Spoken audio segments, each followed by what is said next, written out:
think so. Oh, man.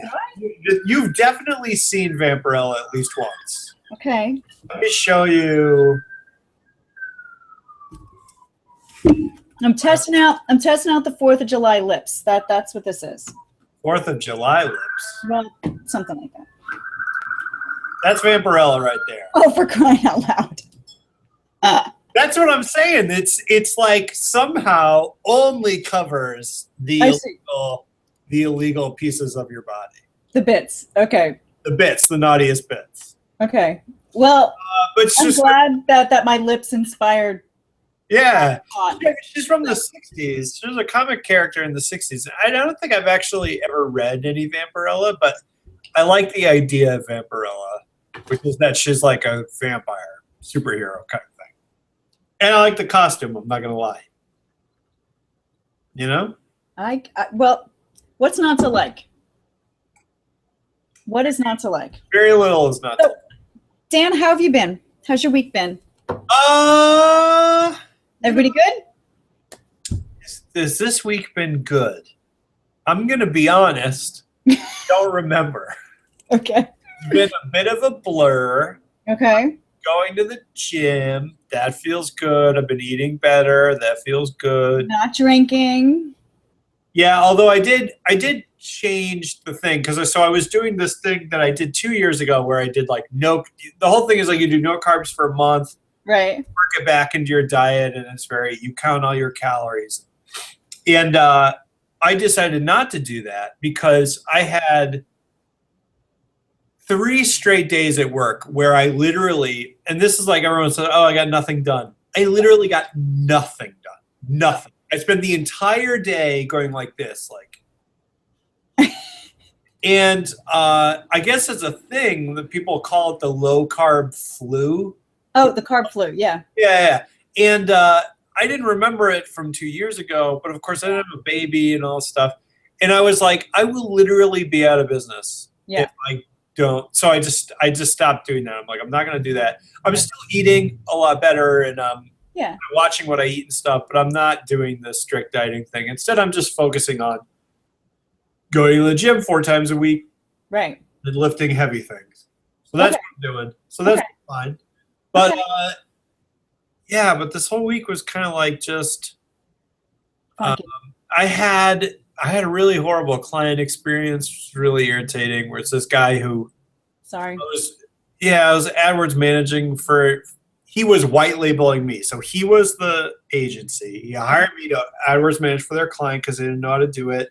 I'm like, fine. I've been working for them for like a year. And the numbers are amazing. So basically, in the beginning, he was like, they're just going to give you one campaign. It's like 10% of the whole account. Okay. Pay your full fee, and they want to see how you do. I was like, great. This is like a year ago. Right. And every couple months, I come back to them, and I'm like, hey, my campaign, even though it's only 10% of your budget, is half of your overall conversions. Converts 40% higher than the rest of your campaign. The cost per lead is 30% lower. You should probably give me more to do because there's so little traffic on here that I can't really do much more. Like I'm in there, but whatever. And they're like, no, it's fine. No, it's fine. No, it's fine. And I'm like, fine. Okay. Then I want to talk about this so bad, so I'm going to tell this whole story. Okay. He emails me like last month. It was like, hey, the client says they don't want us anymore because they said that you're not really updating it. Is that true? They said we don't need you anymore because you're not really doing any more work. And I was like, wow, it's really weird that they would say that. But based on like what I know about them, they don't know a whole lot about AdWords. And I'm like, actually, I make on average a change a day. So I sent them a screen, like a spreadsheet of exactly timestamped, like the change history. Yep. AdWords. The whole history. Yep. Yeah, and I'm like, I'm not in there every single day because I can't actually do that. But when it works out, it's about a change a day every day for an entire year since we've been working together. And the most recent change was last week or whatever. Right. So he didn't email me back, and he's like, no, we lost the account. And I'm like, fine, that's too bad. But it's like, in a way, it's good because they were doing so good, they didn't feel like they needed us anymore. So I'm like, that totally happens. And I'm like, just so you know, you owe me for last month. and you owe me for this month because it was at the So didn't get back to me, email, didn't get back to me, didn't get back to me. There was this whole thing with a check. He put a stop payment on a check that they'd sent me. All this stuff. And so I emailed him this week, the beginning of this week, and I was like, hey, listen, I understand that maybe you're having trouble paying me or whatever, but I was like, but ignoring me or not paying me is not an option. And I'm like, I don't want to say this, but I will. If this continues, I will take it up directly with your client. I'll lodge a complaint with the Better Business Bureau, and I will bring a case against you in small claims court because I need to get paid.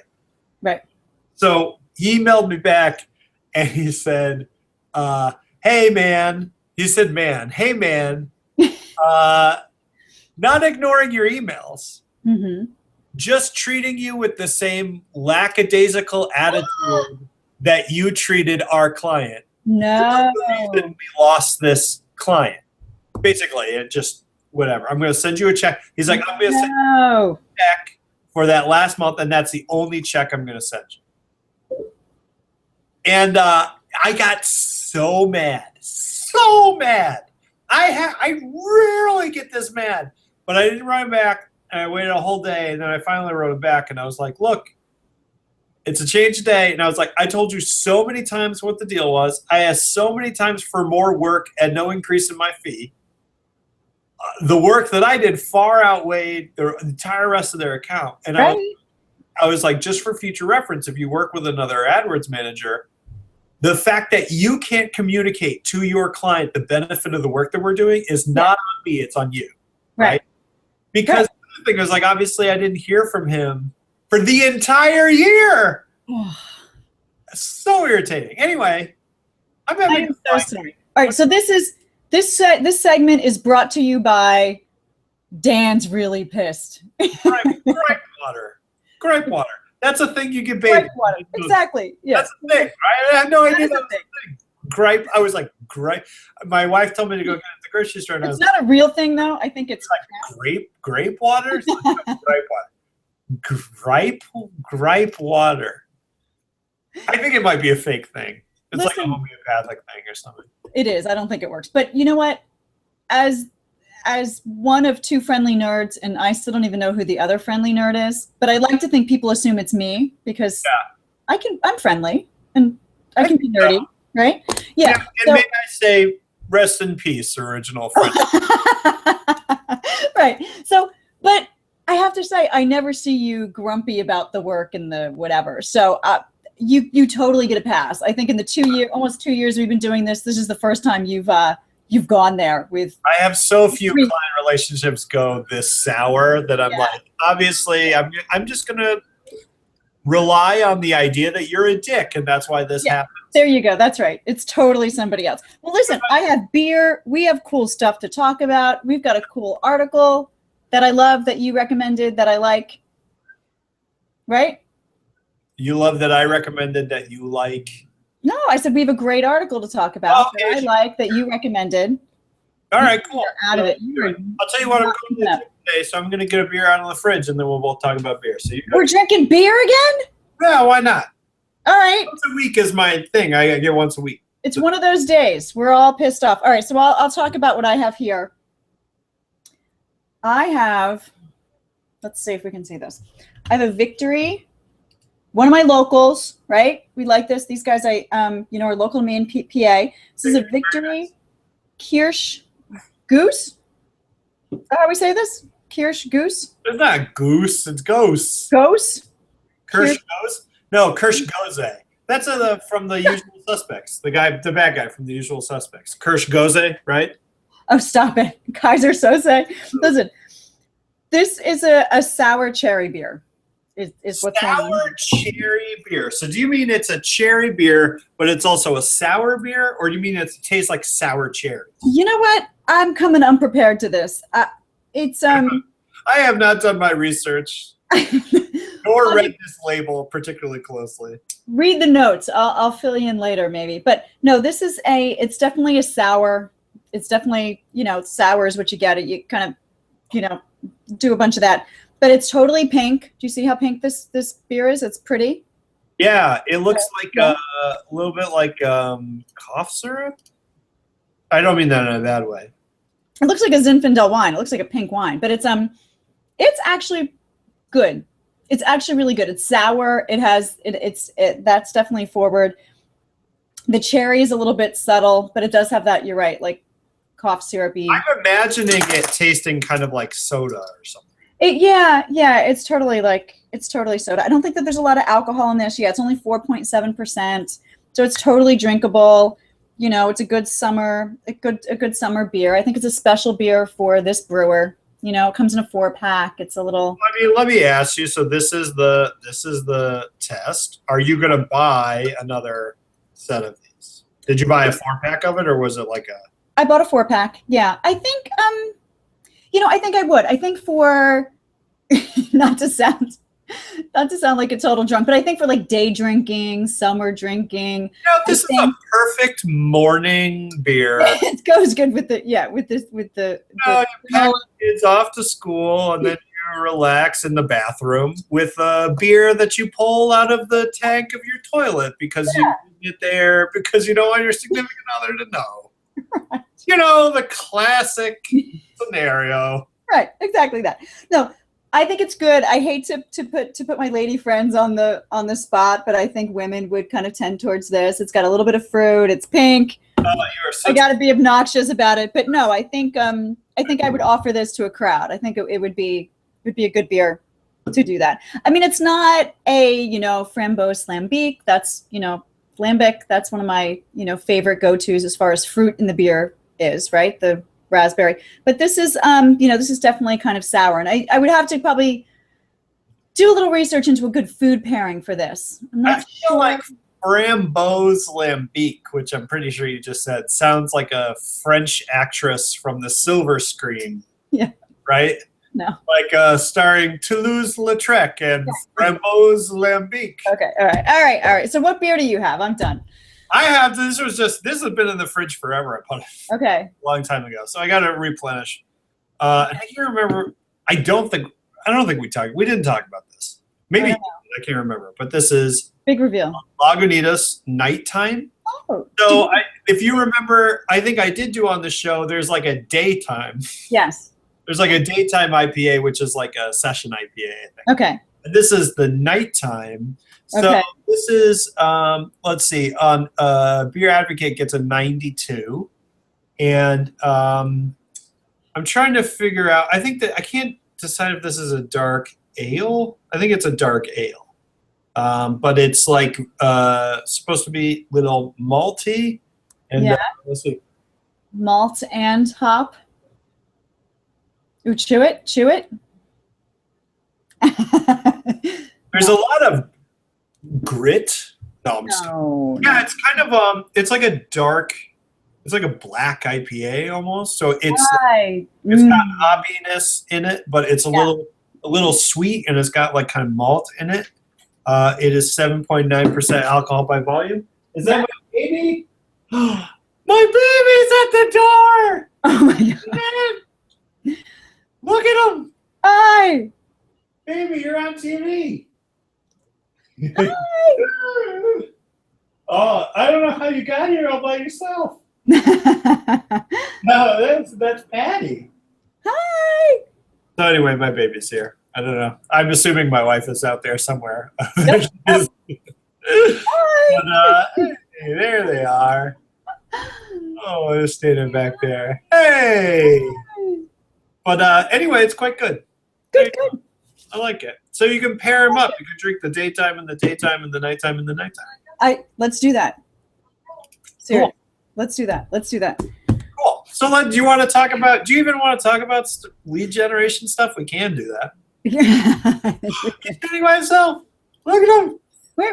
Look at him go. Is he going to squat? He's going to squat. He is squatting. I got it. Oh, that's a powerful squat. Cool. Got it. So do you want to talk about this? I thought this article was kind of cool. Do you want to introduce it, or do you want me to introduce it? Yeah, well, why don't you do the intro? All right, cool. Let me pull it up. Or, the intro to the show. We haven't done that yet. Oh, now I'm going to do the intro to the show? We're halfway through it. I can do it. I'll do it. All right, let's do it. There's no joke for today? The baby in the corner there. I love it. That's fun. Okay, and I got to think of a... Okay. Hello, everybody. Welcome to this week's SEO and IPAs. It's a fun weekly hangout about inbound marketing, entrepreneurship, and more for cool people of all shapes, stripes, and colors. As always, I am Daniel Barrett here from Two Friendly Nerds. It's TWOFriendlyNerds.com, the world's friendliest internet and baby company. And with me, as always, is Patti D'Alessio. I skipped it. All right. With me, as always, is the brains behind the operation, officially the only reason ever watches this show, the Vampirella of search engine optimization. It is Patti D'Alessio from Reinvent Interactive. It's reinventinteractive.com. Yes. Yeah. Very good. That was a good one. That was a good one. I've considered getting a .guru domain because I think that's the most obnoxious. It's awful. Don't. So are you running for office, Stan? Do you have any big announcements for today's show? I didn't make that. That's not mine. Someone else made that. But still, are you doing it? I'm not doing it. Put your hat in the ring? No? Okay. So this gets into my life as an internet meme. Yeah. I love it. I love it. Okay, so let's talk about the article. So I'll put it on screen. Okay. Here you go. So this week's article was from the Zapier blog, which is consistently one of my favorite blogs. And admittedly, I do use Zapier products, so I kind of get into the stuff that they talk about. But they're talking about lead generation, using automation for lead generation and stuff. The stuff that I thought was cool was just the general idea of automating this stuff. And so I thought maybe we'd talk about how we do lead generation and some of the stuff we've done for clients, and then cool ways you can automate parts of that process. I've been thinking about this a lot because my big goal for this whole year, is to have a consistent system for acquiring clients at cost.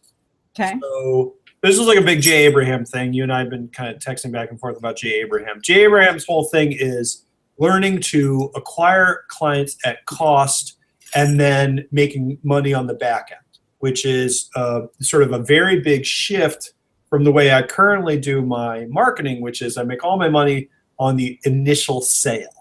Okay. And this whole thing is that's a very limited way of marketing because it's just a very high effort per sale and it's not terribly scalable and all this stuff. So focusing on some of my other services, some of my coaching, I've been really focusing on trying to put together a funnel that has some sort of front end offer that essentially pays for the traffic that drives into the funnel and so allows me to acquire clients, lists, members, whatever you want to call it, at cost. Good, so I like that. Automation, so automation goes into a lot of that because obviously you have to do it at a certain amount of scale. And so it's just kind of, I thought it was a cool conversation topic we could talk about. I know some of your clients, the one that comes to mind is you've got like a paleo kind of client, right? But the way that different people do lead generation and parts of that they can automate and parts of it like jumping on the phone that are still manual. Right. Yeah. I mean, I think admittedly this is on the Zapier blog and it's all about using their products and how to use, Zapier to hook together, your already existing systems. And, so we're talking all about the Zaps, right? But there are other options. Zapier's not the only person out there doing this. And I think increasingly systems talk to each other more and more and more. Yeah. So, for example, I started using,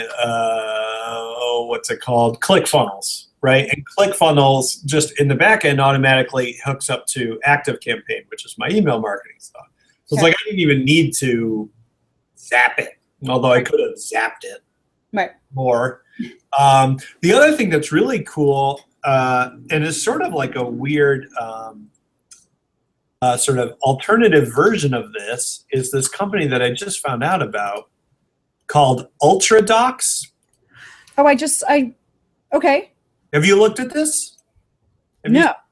So UltraDocs is like, basically it's like Zapier, but for Google Docs. And so it basically allows you to put these like really complicated macros and scripts into documents So you Awesome. can use it to like automatically generate invoices or update spreadsheets or like do all sorts of cool things. So like one of the examples they give you is like you add someone as a Google contact, and then based on all these different rules you set in a spreadsheet, it like it sends them like a cool little badge they can print out and like all this like weird stuff.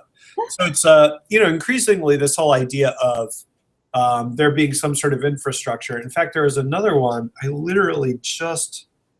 Well, the other big one, Dan, that everybody probably knows is If This Then That. That's that's probably a direct competitor with Zapier, right? Yeah. Well, no, I would say they're actually fairly different. I think If This Then That, or if they're actually not even If This Then That anymore, they're If and Do, which are like separate apps, which frankly I find pretty confusing. They're really targeted like at consumers. Okay. Zapier is really targeted for business, and they work very differently. They do kind of the same idea, like they connect APIs. Yeah. It's a totally different target market. They really feel very different. They've gotten very, very different over time. Yeah, I've used both. I have accounts with both. I'm using, I have some recipes that I kind of like and sort of rely on, and If This Then That. But yeah. What do you have currently in If This Then That? Like, what do you use that for? Some social media stuff. When update profile pictures, it kind of propagates it to other social media. I use it connects actually to my Nest, my house. Yeah. Yeah, which. Do you use that? I have yet to find a use for that. What, Nest? Well, no, the Nest automation. So like theoretically it could be like, when I pull in the driveway, turn my house to 80 degrees or whatever, but I have yet to find an instance where. Well, you know what? It was great when I was going away every weekend. I would use that to automatically turn the air conditioning back on Sunday midday, so that by the time I got home at night, it was cool. It was like stuff like that. I mean, you can kind of fool with Nest to sort of make that happen, but this was just an easier application of the same thing. Yeah, I wanted to point out to another competitor, just so we're not talking about Zapier. Fused is one that's really for marketers specific. Okay. And I know a lot less about Fused, but for example, I know the reason that I originally learned about this was Fused, the Fused integration with Wistia. Okay. Lets you set it up so that, let's say you send someone like a lead generation video you want them to watch. Okay. And actually trigger different follow-up sequences in something like Infusionsoft or ActiveCampaign based on how long they watched the video. I love it. Like, oh, if they only watched 30 seconds, but they didn't see the offer, they get put into a different follow-up sequence. Nice. That's pretty cool. Nice. Yeah, I'm using a different app specifically to have Shopify speak to Infusionsoft, something called Revenue Conduit, which doesn't behave exactly like this, but it's. You use Revenue Conduit? I use Cash Tube. Cash Tube. There's Cash Tube, Revenue Conduit. There's Money Tunnel. Oh, okay, right. Okay, got it. Moolah. All right, enough. Done. All right, so Moolah. So I think this article talked categorically about, the first idea was capturing leads. So how, Zapier can sort of help you capture those email addresses and put them where you want them, right? And then there was the idea about the surveys, which I found pretty interesting. So how it can kind of hook up to SurveyMonkey and then have those results maybe go to a Google Doc. I thought that was really smart, and you can see how that application could be really useful. There's a category of integrations for sort of nurturing leads, like you just said, based on this behavior, send this kind of email or send this kind of automation, back to that lead. There was some work also on, tasks. So managing the managing of tasks. So somebody used Wunderlist, and every time they were assigned something in either Basecamp, Trello, or Zendesk. I'm not familiar with Zendesk as much, but yeah, it's like a support ticket kind of. Yeah. Okay. So as they were, kind of flagged or assigned ideas and tasks, that would sort of go back into their Wunderlist. So they had one main, kind of checklist or to do. There was another thing too called DocSend. Is that what that was called? About managing how contacts interacted with, almost like what you just said for the, you know, like how long they watched the video. This was kind of like how they interacted with particular. Oh yeah, so that was cool. So like, yeah, did they read the document? Did they, you know, whatever? Right. Yeah. Did So they it's kind download, of like email tracking for the proposal or whatever that I just sent you, kind of thing. Yeah. Right, right. So I thought that was that these are all like really clever, and there's great examples in here. Some of it was a little bit weird, I have to say. So for example, I'm not sure what setup you have where contacts aren't going directly from a form on your website to your content management system. That seems unnecessary. I can't imagine what the link up is that's. Well, I think the idea with that is that people, for example, a lot of time will set up something like Gravity Forms on their WordPress, but they don't know how to connect it to like Infusionsoft. And Infusionsoft will have like its own form they want to use, but the Infusionsoft form sucks or something. Right. So it's like for me, the way I'll typically use that stuff is I'll have the form kind of automatically set up to integrate with something else, but then I also want it to send to an additional spot, right? So it's like I want it to send to my active campaign, so I have the active campaign form set up. Right. I also want to I don't know, trigger a notice in HipChat or something. And so and I think it's pretty cool. I think the big thing that I want to do more of is nurturing both leads and like actual clients with additional kind of educational stuff that's based on their behavior. So a big one for me is like I want different sort of sequences of emails to sort of send out to clients based on where they are in a project. But it's hard for me to do that because every project's so different, and it's like you got to trigger it by hand. Right. Like that. I will say that Fuse, the app that we were just looking at, has one of the things that I really, really want, which is like one of the biggest things that I have trouble doing right now, because I use a scheduler, and the scheduler plugs into my Google Calendar. Right. So typically what I'll do is if I have like a sequence, just follow up, just trying to get someone to do a consult with me, so they're a lead, and the thing I'm offering them is a free strategy session or something. Right. They'll opt in, and then they'll get put into an email sequence that says, hey, let's do a strategy session. This is why strategy sessions are cool, blah, blah, blah, blah, blah. Here's the link to schedule an appointment. And when they click the link, that moves them on. But it doesn't actually mean that they scheduled. It just means that they click the link. And so a lot of people like back out, right?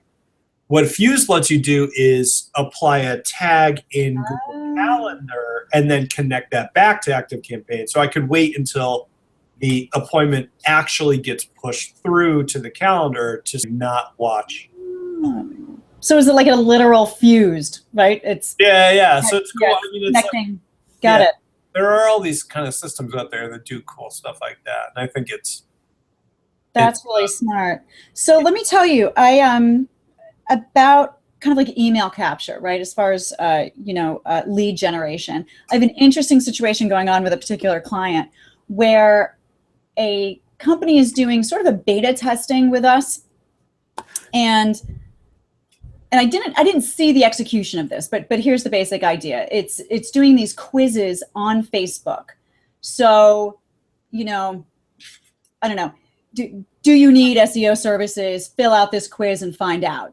So it's kind of a happy piece of furniture are you? The Shade Lounge? Exactly right. What's your spirit animal? And take this quiz now. So it's basically like one of these, kind of like cheeky quizzes, but it's very specific to the niche market of this particular client. So it's fill this out, and then you kind of go to a separate page, you fill out the thing. It's obviously doing an email capture, and then it's giving you a result. All within Facebook, or they send them off Facebook to a page? Like I said, I haven't seen the exact execution of this, but I'm going to need to because we have a problem. So there's an email capture. It's been going into Infusionsoft, and we were just able to kind of tag it such that we included all of these contacts in the most recent kind of like email blast, right, in the blog post.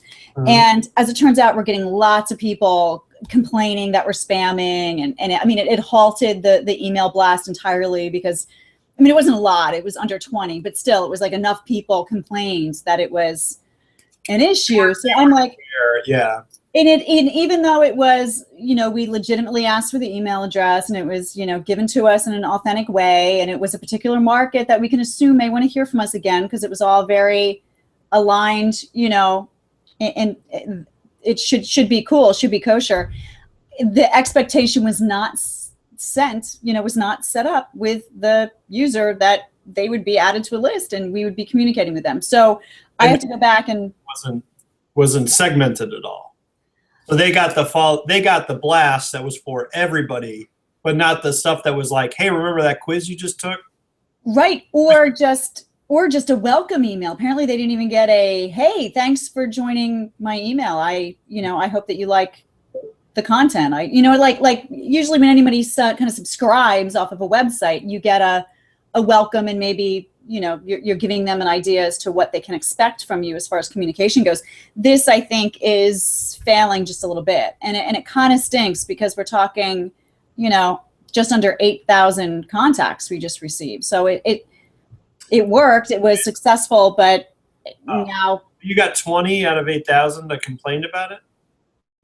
It didn't even finish. I don't even know how many. It only, you add that to the whole list and it tells you how many failed. So, I had to look, but I would say, 85% of the people that complained were from this particular sequence of events, Okay. So yeah. I have to figure out how the expectation was set up, what was promised when the email was captured, where the breakdown was, and but again, like I said, it's a beta program. It's kind of the risk of testing that stuff out. So anyway. That's interesting. Yeah, there's cool ways to do that kind of like list segmentation stuff. And in fact, there's we segmented. Yeah, we have that segmented. So I think maybe what we need to do is send out another, I'll be finessing that this afternoon, I'm sure. This is let me show you this book that I have not read yet. Yes. But I'm really fascinated by this idea. And apparently, so someone told me about this book as being like one of the foundational kind of concepts of both just like marketing in general, but also like online marketing. I had never heard of it. What's RFM stand for? RFM, I think it stands for, I can't remember now. What does it stand for? Recency, frequency, and monetary value. So it's talking about how like every list or any group of clients you segment by recency of purchase, frequency of repurchase, and total monetary value, and then how to gather that data and then pull out of that and then judge all your marketing based on and how to do segment marketing based on different parts of those statistics or whatever. And it's like one of these things where it's like very, improving multi-channel profitability. I mean, I think it's a pretty wonky, not consumer-friendly book, but it's like one of those books where people that are like really deep into that kind of consumer data stuff are like way into it. So it's on my to-read list. I'm sure if I get around to it, I'll let you know. But I thought it was pretty cool. Just those kind of three things. I was like, oh yeah, that's a good way to think of it. It is a good way to think about it. And let me ask you real quick: do you do double opt-ins, Dan? What's your thought? No. Yeah. So instead, what I do instead of double opt-ins for my own stuff, I email so rarely, it never. Yeah. For clients, rather than do double opt-in, because most people just can't figure out how to freaking double opt-in. Yeah. Necessary for most deliverability. Instead, what we do is proactively prune people off the list. So I give them a big unsubscribe button, and I'm like, when I'm writing emails for people, I always include an email where it's like, hey, just so you know, I'm going to send this. If you're not down with it, get out. Just rudely. Yeah. Because we want people to drop out because we just want the people that open the email so that the deliverability rate goes up. Yeah. But the drop, when you do the double opt-in, for me, the burden of being like, hey, so just so you know, this is going to happen, and people just don't do it, and I don't think the increase in deliverability is worth the drop off in list size. Yeah, I agree. I don't know if I have a data to back that up. That's my gut.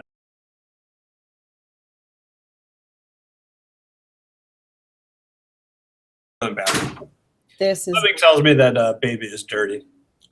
Something The nose tells you this? No. He was eating, and it's got all over his hands or whatever. I'm just kidding.